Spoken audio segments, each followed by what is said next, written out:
Assalamualaikum warahmatullahi wabarakatuh. Selamat berjumpa kembali saudaraku. Semuanya semoga sehat selalu dan semoga selalu dalam hidayah dan rahmatnya Allah Subhanahu wa taala. Baik, pada kesempatan ini kita akan melanjutkan lagi Tasin Bersanad sebagaimana yang telah kita bahas sebelum-sebelumnya. Dan pada kesempatan ini sebelum kita maju ke Tasin Bersanad pada huruf hijaiyah setelah mim adalah nun, alangkah baiknya saya akan mengulangi kembali huruf hijaiyah hamzah, di mana huruf hijaiyah hamzah ini kemarin ketika memberi saya gabungkan dengan huruf hijaiyah ba, tapi pada kesempatan ini saya akan memisahkan huruf hijaiyah, penjelasan huruf hijaiyah hamzah ini dengan mahrojil huruf tersendiri dan sifatul huruf tersendiri. Mahrojil huruf dari huruf hijaiyah hamzah boleh kita lihat di gambar sini sebagaimana yang telah saya tunjuk. Huruf hijaiyah hamzah mahrojnya berada di tenggorokan bagian bawah atau area pita suara sebagaimana terlihat pada gambar ini ya. Jadi yang terlihat pada gambar ini bahwa huruf hijaiyah hamzah berada pada tenggorokan bagian bawah atau area pita suara. Ini yang pertama kita harus ketahui untuk mendapatkan pelafalan atau bacaan yang baik dan benar. Yang kedua, kita harus memahami sifat-sifat yang ada padanya atau sifatul huruf ya.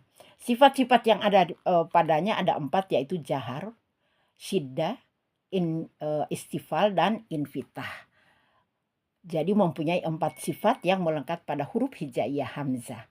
Huruf hijaiyah hamzah, mari kita bahas satu persatu. Huruf hijaiyah hamzah mempunyai sifat jahar. Jahar itu adalah sifat yang berkaitan dengan nafas udara atau angin ya. Nafas kita atau nafas yang tidak mengalir. A, I, U. Bukan ah, ih, tidak, tapi A, I, U. Napasnya kita boleh ya kita letakkan untuk menguji agar napasnya tidak keluar. Kita boleh meletakkan tangan kita di depan dari mulut seperti ini ya. A, I, U. Bukan ah, I, tidak seperti itu. Tapi A, I, U. Jadi napasnya tidak mengalir. Yang kedua mempunyai sifat siddah. Siddah ini berkaitan dengan suara, mempunyai sifat siddah. Suara yang tertahan. Jadi napasnya tertahan, suaranya juga tertahan. A, I, U. Bukan A, I, itu mengalir. Kalau ini tertahan. A, I, U. Ya, seperti itu ya. Jadi suaranya tertahan. Jadi napas tertahan, suaranya tertahan. Yang ketiga mempunyai sifat istifal. Sifat istifal itu adalah suara harus diarahkan ketika kita mengeluarkan huruf hijaiyah A. Suara harus diarahkan ke depan. Bagaimana caranya agar diarahkan ke depan? Dengan cara lisan kita dibuat datar seperti ini, tidak mengangkat lisannya dan tidak menaikkan suara ke langit-langit. Jadi suara harus diarahkan ke depan dengan cara mendatarkan lisan seperti yang terlihat pada gambar ini. A, I, U. Ya, jadi suara keluar dari pita suara sini terus mengalir terus sampai keluar ya, melalui rongga mulut, kemudian keluar A, I, U, seperti itu. Memang ini sifat istifal. Kemudian yang keempat mempunyai sifat infitah. Sifat infitah ini di mana huruf A atau huruf hijaiyah hamzah ini kita tidak kumpulkan di dalam, bukan O, I, U. Kalau kita kumpulkan seperti ini nanti dia menjadi tebal. Sedangkan sifat huruf hijaiyah hamzah itu tipis ya. Lisan harus kita datarkan seperti ini, kemudian suara kita arahkan ke depan. Tidak mengumpulkan suara atau pelafalan itu berada di bagian langit-langit dan terkepung di dalam. Ya, ini adalah sifatul huruf yang berada pada huruf hijaiyah hamzah. Untuk mendapatkan pelafalan yang baik dan benar adalah bahwa huruf hijaiyah hamzah, ya huruf hijaiyah atau tempat keluarnya huruf hijaiyah hamzah ini yang berada pada pita suara kita gabungkan dengan sifat-sifat yang ada padanya, yaitu jahar dengan cara napas yang tertahan, kemudian suaranya juga tertahan, kemudian suara kita arahkan ke depan, tidak kita angkat ke langit-langit, dan yang keempat suara kita tidak kepung atau tidak terkepung di dalam atau tidak terpres di dalam, melainkan kita keluarkan keluar dengan cara mendatarkan lisan seperti yang terlihat pada gambar. Baik, ketika ini ada ini untuk menguji pelafalan huruf hijaiyah hamzah menjadi baik dan benar, coba mari kita uji ketika kita melafalkan huruf hijaiyah hamzah, ini kalau kita uji kita sukunkan ya. Kalau kita kesukunkan a, ketika kita melafalkan huruf hijaiyah hamzah dengan sukun a, i, u, a, i, u, bukan a, i, tapi a, i, u.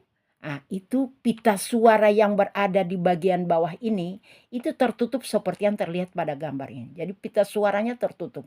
Ketika kita memberi huruf hijaiyah hamzah ini dengan bersukun a, i, u, itu tertutup. Tetapi ketika kita lafalkan dengan cara berharokat, ya berharokat fathah atau berharokat kasur atau berharokat dhamma, pita suara kita terbuka seperti ini.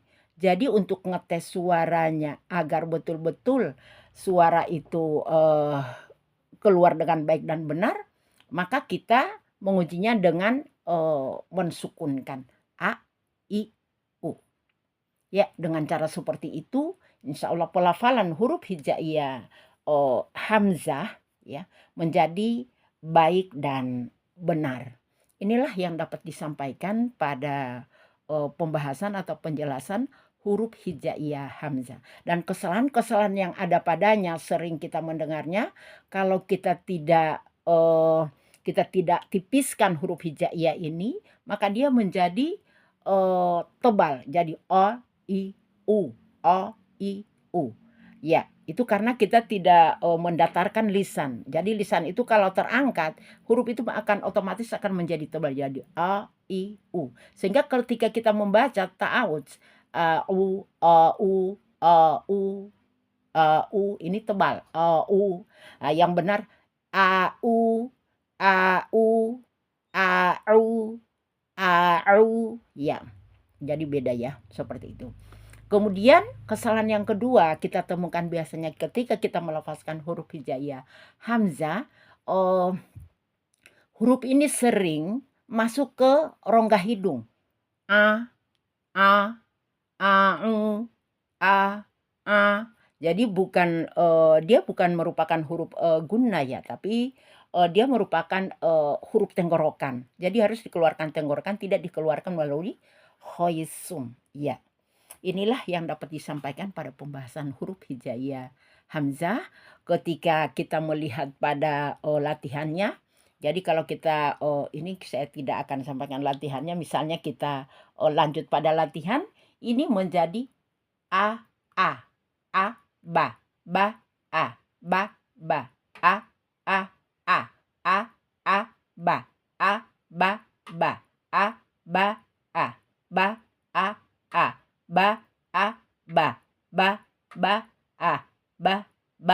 ba.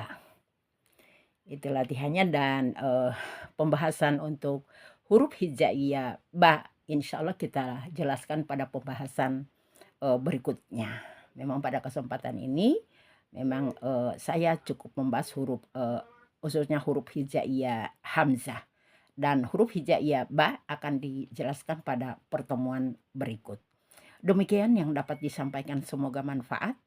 Wassalamualaikum warahmatullahi wabarakatuh.